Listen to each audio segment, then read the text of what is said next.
Hi there, my name is Mitch Harlabidis, and in this video we will continue my series of videos on transformations, and this is part 2 in which we will be more specific on a certain type of transformation. So far in the previous video, which was an introduction to transformations, we saw that transformations are changes that occur in a function's notation and can affect the function's graph. And we said that if we have y equals f of x, and this is the input, and the entire thing is the output, any change that applies in the input is characterized as a horizontal, while any change in the output is characterized as a vertical. If we see that this change was about addition or subtraction, it should have been called a translation. And we said that the translation is a copy-paste of the graph, while multiplication and division was characterized as a dilation, and we said that the graph changes its sign.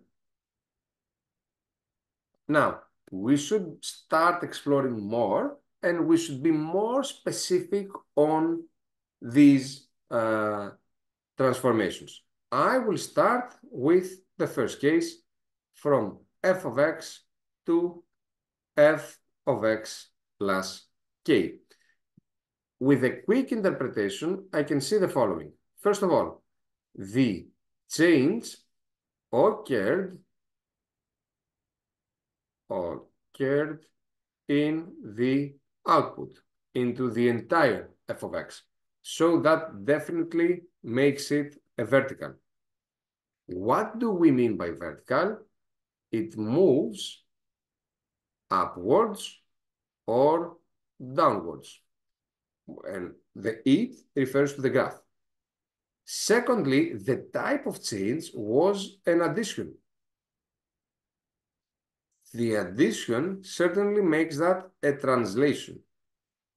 A translation is what we said copy paste, which means that the shape of the graph remains. So overall, although we would describe that as a vertical translation, but that means that the graph of f moves as it is by keeping its shape upwards or downwards. K expresses by how many units this is done.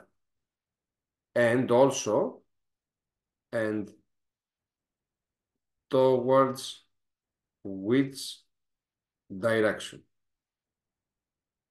For example, if we have that from f of x, we should go to f of x plus 2, that means that can be described as a vertical translation of 2 units upwards. From f of x going to f of x minus 4, this can be described as a vertical translation of 4 units downwards. Let's see that as in a geometrical interpretation. Assuming that this is the Cartesian plane, and assuming that this is the graph of f. Graph of f of x. This one could, for instance, be the graph of f of x plus 3, which means that it's a vertical translation from the graph of f of x, which geometrically means that the graph of f moved 3 units upwards. So we know that this is a distance of 3, this is a fixed distance of 3, this is a fixed distance of 3, and so on. Another graph with a different color, this one, for instance, could have been the graph of f of x minus 5. And that would have meant that this is a fixed distance of 5, of 5, of 5, and so on. 5 units, 5 units, 5 units. This is what we mean by vertical translation. Upwards, downwards, by such many units. A final thing. We should know that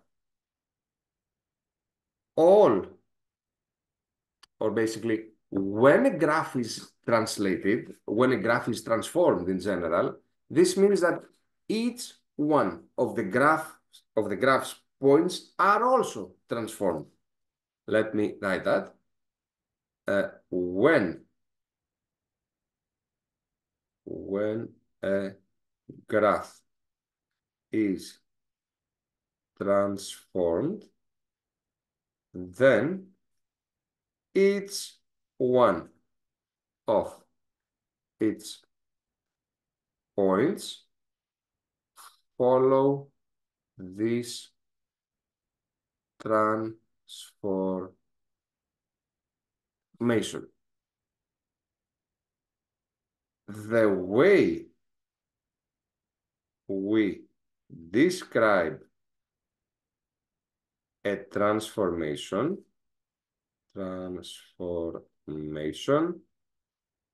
can be seen as a set of instructions, meaning that f of x going to f of x plus k, we said that this is a vertical translation of k units. As per instructions, the instructions here would have been the following. Add, and this comes from the translation, add, let's have that here, k units, let me write that here, add k units to the y.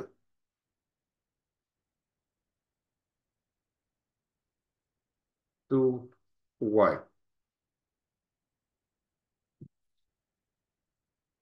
For example,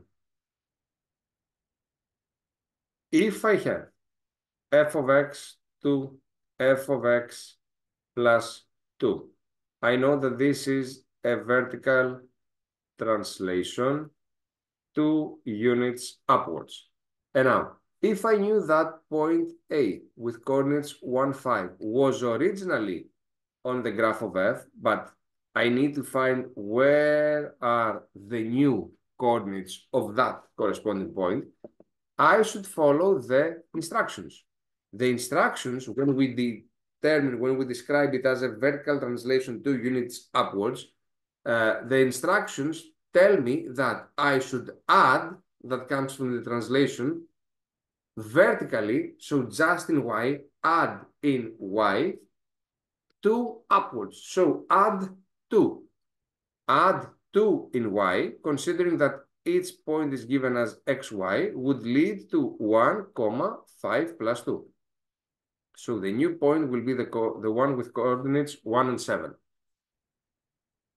F of x heading to f of x minus 3.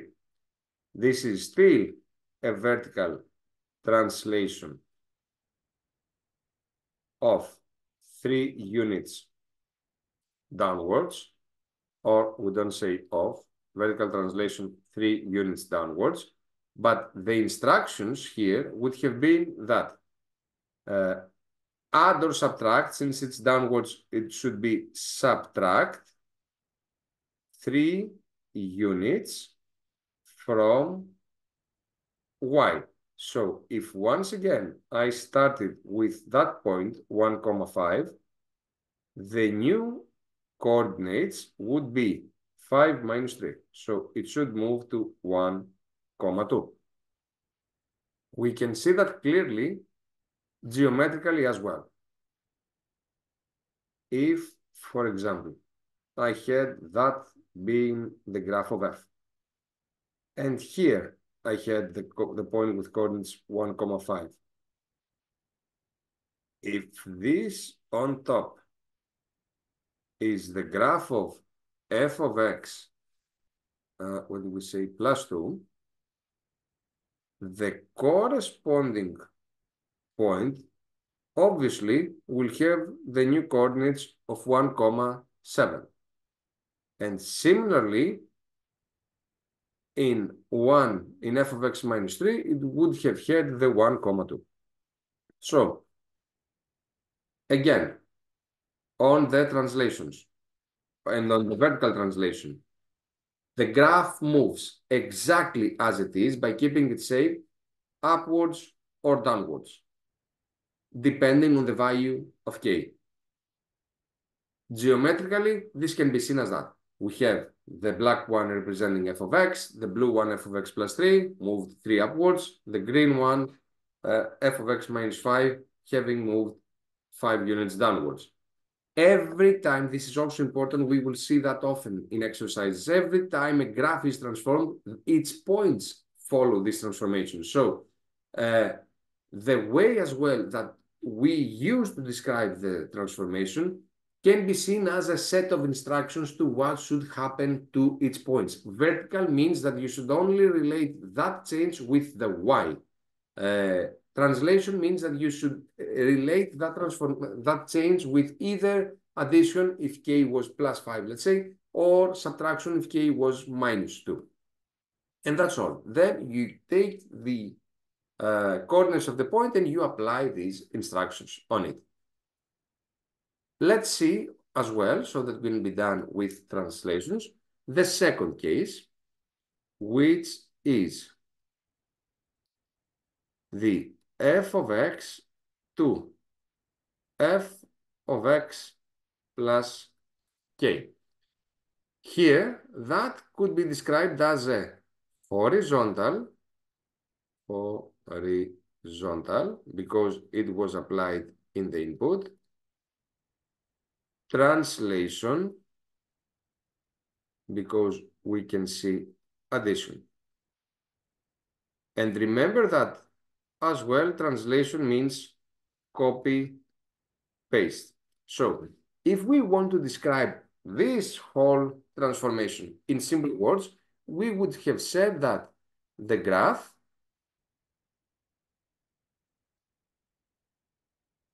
keeps its shape and simply moves to the right or to the left by k units. However, we should know that the horizontals have something extra. Although not official, I used to call that extra by a hat. And let me explain what that means. All horizontals are trolling. Let's see what the trolling factor is. Because, okay, we've said that the graph keeps its shape since it's a translation. It moves to the right or to the left because it's a horizontal transformation, but by how many units? Look the rationale. We see f of x plus 3. And we see that from x, we go to x plus 3. And we have been taught since younger ages that when I add, I make it bigger. This seems pretty natural. Numbers increase as we head to the right.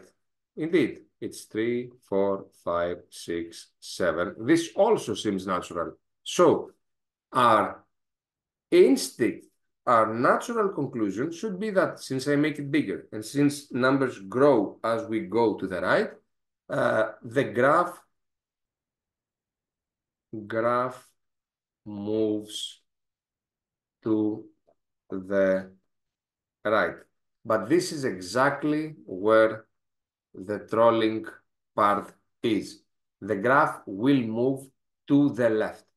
The f of x to f of x plus 3 will be described as a horizontal translation of 3 units to the left.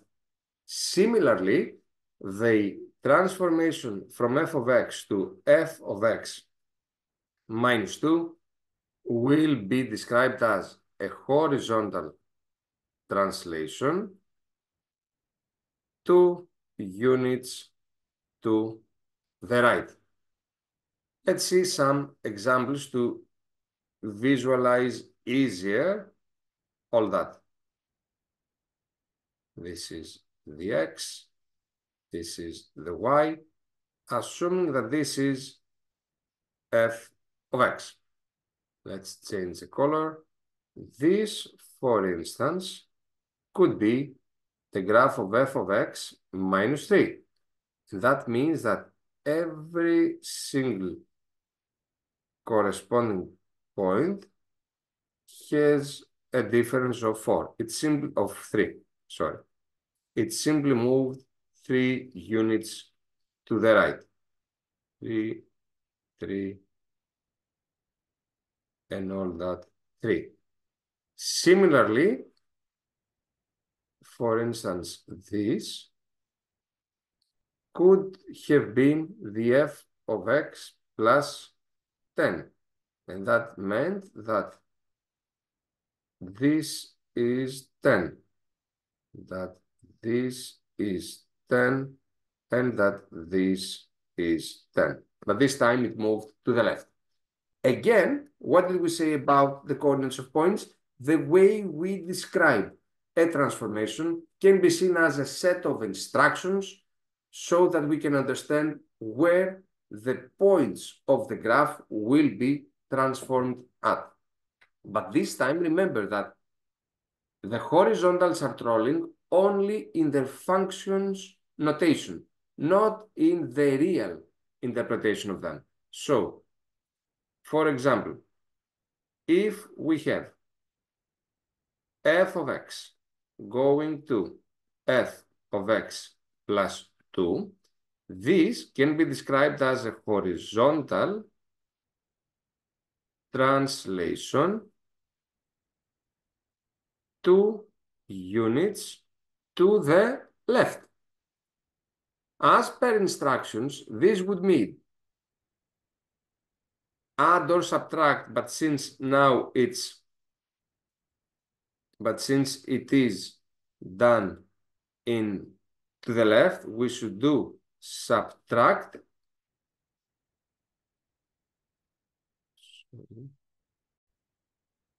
So subtract 2 from x, which means that assuming that we were working with the point with coordinates 10, 7, since we will now subtract 2 from x, this will move to 8,7. Another example, f of x 2, f of x minus 9. This is described as a horizontal translation of 9 units to the right. This means that since it was right, we should add. Since it's translation, we should add or subtract, but since it's to the right, we should add. Horizontally means to the x. Add to the x 9. So a random point with coordinates again 10,7 would have moved at 19,7. That's all for now. I hope this video actually helps you in understanding how translations work. Remember that translations can be seen as copy-pastes of the graph, vertical upwards or downwards, and we follow whatever value of k suggests. Horizontal to the left or to the right, but we remember that there is that trolling factor. If we see +3, it moves to the left. If we see -3, it moves to the right. And remember that also, because we will keep that concept of instructions, that transformations, when applied in a graph, they certainly apply to any point of the graph, and the way we describe them can be seen as instructions. Vertical means to the y. Horizontally means to the x. Translation means addition or subtraction depending on the direction. We head up or right, it's plus. We head downwards or to the left, it's minus. That's all. I hope it did help. So if you have any questions, please let me know by placing your comment below the video. As always, thank you for your time.